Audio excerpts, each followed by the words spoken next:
Let's talk about the audiences. Yes. I saw them back to back, and I saw How the Obsession. fuck did you do that? Did you call a therapist after? No, well, thankfully there were 20 minutes between. If I'd seen them in the other order, there only would have been 10 minutes between. Yeah, that's not enough. And I had 20 minutes in between that I could go outside, stand out in the fresh air, look around me, check that there was no Check that psychos, this is real life. Yep. and then get worried that my friend wasn't going to make the start of the next movie on time. Right. Then get a choc top. Oh, well, there you go. That's all you need. So it was almost like Choc top is like very grounding in reality. Like a reset. It was like I was going to a movie fresh because I lined up in the quew. Yeah, the reason didn't do what I did once last year or earlier this year and go straight did. from Secret Agent into Marty Supreme. Yeah. At least they were very different movies. We're very different. Secret Agent was good. It was. Still haven't seen Marty Supreme. It's fine. The reason that I had to get popcorn and a choc top and a drink before my second movie was because the queue was almost out to the bookshop for the candy bar when I got there. I had to do a couple of laps of Yarraville to find a park. Yep. Did that, walked in, the queue was around to the bookshop at the Sun Theatre. Yep. And I'm like, I'm not going to make it. So I just gave up. I messaged my friend and I said, I have to get food before the next movie, just so you know. Then I went in, found my seat. Then the movie started. We know the Sun Theatre doesn't do a lot of previews. No. But I did learn about the University of the Third Age. Yeah, so did I. It was good. Then it's quite a good little initiative. People were slowly starting to come in. Then the movie started. People slowly started to... If you don't think you can get to the candy bar and into the cinema before the start of the movie, don't. You don't have to have a choc top. No. Then, so some people came in late. I'm a bit lenient because there's not. It's like 10 minutes. Yes. Of previews, whereas I went to you're a regular to the Sun. I went to a thing at another cinema the other day, and it was like fucking. I was sitting there being like, "Is this the movie?" Then, so this was my other issue. There were obviously people that saw the length of the queue, didn't want to get into it. Oh no! So they didn't sit 10 down minutes and go out into again. the movie, went out to the candy bar. No, you should be able to move. It should be like a lock-in. Well, no, then you'd pee yourself. But like, miss, can I go to the toilet? No. Some people also choose the worst time to go. I had someone move seats. Yeah. But only like one row back. Like, that doesn't make any sense. So then 10 minutes into the movie, people left. Yep. And then came back 25 minutes into the movie. This was a 6:50. This was the worst one though. This was a 6:50 session, and at 7:15, someone came in with their torch on. I hate it. On their phone. Somebody did that. Not in just my session. Up the aisle until they found their row, walked with it along their row, but I think also forgot that they had their torch on. At one point, they pointed their torch at the screen. Oh, get fucked. In a horror movie. Somebody did that. They walked in late and had their torch on to find their row. If the movie started, sit wherever. You were also in a group of, it was about 6 or 7 people, and they were the last one in the group. So you didn't need your torch on. Follow your friend. Should be banned.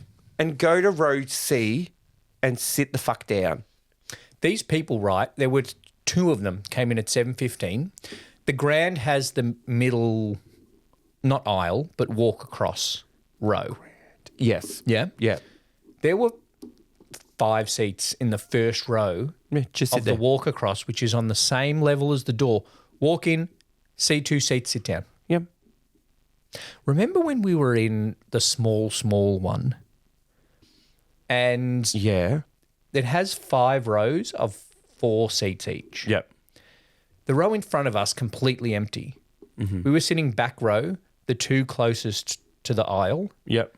these people decided they were going to climb over us 10 minutes into the movie instead of just sit the 2 seats in fucking front of us that were empty. It doesn't. People are like sticklers for rules. It's these sheeple. Don't go out. Unless you know social etiquette, don't leave the house. Yep. I'm doing some work in a cafe at the moment, right? Mm-hmm. And my boss is very direct. Yes. She told 20 customers off yesterday because they ordered their coffees and then just milled around the doorway to get into the cafe. That I hate. And she was like, can you all move? Customers are not entering the cafe because they think we're full. That's fair enough. Good on her. And they were like, oh, okay. And they moved about that much. I was walking through the city today. Don't go out. I was walking through the city today and I was walking up the street, up probably the busiest street in the city. And A Beckett Street. Yeah, a Beckett Street. And It's a not niche Beckett joke Street. for all The 4 of our Melbourne listeners. Yeah, and then I was walking through the city and then I hate, back in the day, this is so off topic. Pre-COVID, I'm going to say, Okay. when the city was busy and people were there all the time when they worked there. People had to be in the city. You used to do this thing. You're walking up to a major intersection. Yep. Let's, for argument's sake, say Collins and Elizabeth. Pretty busy. Right? And you would walk up and then you'd go up to the intersection and you'd stop at the lights. Yep. You're walking. And then if you're a normal person with good social etiquette and care about other people, if you were going to stand somewhere that then blocks the footpath, you would not. You would wait back a bit so people had room to move. People don't do that anymore. No. And then I do it and people are like, why don't you go? I'm like, no, people will go through. And then that gets proven that you're in the right spot because then it starts and the walks past you. Yeah. Yep. So People also learn it. This has nothing to do with these movies. I had to walk on the street yesterday because there was a group of 5 people that just walked 5 abreast. Oh, hate it. And took up the whole footpath. And I was walking and I had kept left. Yep. Because that's what we do in Australia. And I was keeping left and then there were 5 of them and I'm like, they're not moving. I had to move across and walk on the road. I get the most passive aggressive I ever get in my life when I'm walking and people are in the way. Yep. Like if I'm walking behind someone and then they just stop, I go, oh, and they make this big stomp with my foot right next to them to make sure it's like I nearly hit them. It happened to us coming off the train just then. People coming onto the train as we were coming off. But people don't care anymore. I shoulder bump them. I just walk. No, if I'm walking here and someone's coming on I'm here, getting off the train. I'll move a little bit over so I bump into them. Yeah. I also, blocking doorways, I can't handle. My friend from upstairs, as you called him before, will remember that we were in the city one day. I was also a little bit hungover, didn't help. Gone into 7-Eleven to get a sausage roll. As you do when you're hungover or any day. Then as we were coming out, there were 2 people standing in the door on Elizabeth Street. And I Not just... that 7-Eleven. Yeah. I just said... There's more than one on Elizabeth Street. There's about 8. But anyway. We're probably thinking about the same one. Not the one on the corner of Flinders Street. No. I think it's Collins and Elizabeth. No, there's no 7-Eleven there anymore. I was thinking Melbourne Central. This was 2016. Oh, well. So pre-COVID. No, there was never one there. Okay, well, wherever. It had an automatic door and it wasn't on a corner. And I know which one. There were 2 people. It's the one up from Burke Street. It's opposite the GPO. No, it's down. Anyway, that's not the point. There were 2 people standing in the doorway and I got there and I just said, this is a doorway. And they were like, oh. And they thought I was rude. Yeah, well, I'm like, no, you're rude. You're standing in a doorway. And then also people blocked the tram. If you ask my cousin about when I rang him to ask if he would like to do a speech at my wedding, halfway through I was just like, this is a tram doorway, guys. And then just went back to talking to him about my wedding. None of that happens in Obsession or Backrooms. So how did you find the ending of these movies? No, I've got one more thing to say about the audience. Okay. Also, I had similar experiences with the audience that not people going in and out so much, but people being late and then just going, oh. And then one guy walks in there going, A, B. Oh, row C. Like, just sit. The movie started. And then it was like, I don't know, it was very annoying. And at the start, I'm like, these people better shut up. They shut up, so it was fine. But also had somebody in Backrooms Yes. go, In the Davis. oh, don't go down there. Like, full out.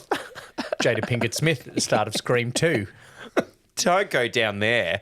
And in their defense, don't go down there. Yeah. Because that guy didn't come back. Neither did she. Nope. My issue with the audience of Backrooms were the youths. The youths, yeah. There were a lot of youths at the Sun Theatre on Saturday night, and I couldn't work out why. Most of the line for the candy bar was youths. And then I was looking at the screening times, and there wasn't a scary movie on. Okay. And the they youths didn't. aren't seeing Scary Movie, I don't think. Well, there were young boys who'd brought their own food, and I'm like, maybe they're stoned. Maybe, yeah. Well, Then they're going to see Scary Movie. Yeah, right. Yep, that's fair enough. But some of these young youths who brought their own food were in Backrooms, and a whole row of them, Just because TikTok told them to go see it. probably. Yeah. At one point, but they were also sitting with their feet up on the back of the chairs in front. One of them was on Snapchat throughout the movie. Hate it. Then That's why I don't go on a Saturday night, by Then the at way. one point, the guy in the middle stood up, and like every teenage boy is 6'3", and his mates thought it would be funny to not put their legs down. So for about 10 seconds, there's a 6'3", 17-year-old in the middle of the screen of Backrooms. And I'm like, mate, get the fuck out. Do you reckon they knew what was going on? No idea. As in the movie, or not in life? Certainly not the guy on Snapchat. He didn't know. There was also a youth in the screening of Obsession who was playing some kind of, one of those war multi-thing games on yeah. his phone for the first 5 minutes of the movie. Also, what a waste of money. Yeah. Youths. Also, the audience of Obsession laughed a lot. Did you get that? I got a few chuckles. I can't specifically remember what bits. So there was one. There was one bit where she was just like at the camera, like smiling obsessively. Oh, was that when she people was started, wetting herself? Chuckled. Yeah, people chuckled at the start of that, and then that went on for too long, and then she pissed herself. People stopped laughing. There was one jump scare probably about a third of the way through the movie where someone went, "Oh my God," and everyone heard, and then everyone laughed at him. And I think that opened up the tension was permission to laugh. Okay. But I think also people in horror, people are really uncomfortable in awkward and silence. Yeah. And there were a number of points where Obsession did that. And so I think people were laughing to relieve themselves of the tension. Okay. Yep. The woman next to me had a very annoying laugh Oh no. and laughed like a comedy. Not just like, oh my God, that smile's a bit awkward and funny. She was like, ha ha ha ha, but her annoying version. And I'm like, this is not making me into the movie. Yeah. And I wrote in my Letterboxd review, I feel like I've got to watch it with a better audience to get into the horror more. Watch it at home by yourself. I think with I your will. door taped shut. I love horror movies by myself, and I might tape the door shut just to make it real. Maybe not that much gaffer tape though.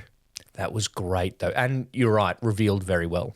Because he turned around and he had this weird look on his face because you haven't seen it yet. I'm like, what is he acting like that for? And then he turned around and went, oh, okay, cool. That's probably a fair enough reaction. And then that's what people were laughing at one point. Him trying to like open the door. Oh, yeah. Yeah. And there were a couple of bits that were a little bit funny. Yeah. But there were some bits that you're meant to just sit in the creepy and what the fuck is going on here. Yeah. That people laughed through. Yes. But what killed the laughing, pun intended, was the smashing the face into the steering wheel. Not a Jesus. single chortle even Not from a that chortle. point to the end. Not a chortle in sight. No. Wow. From that until the end.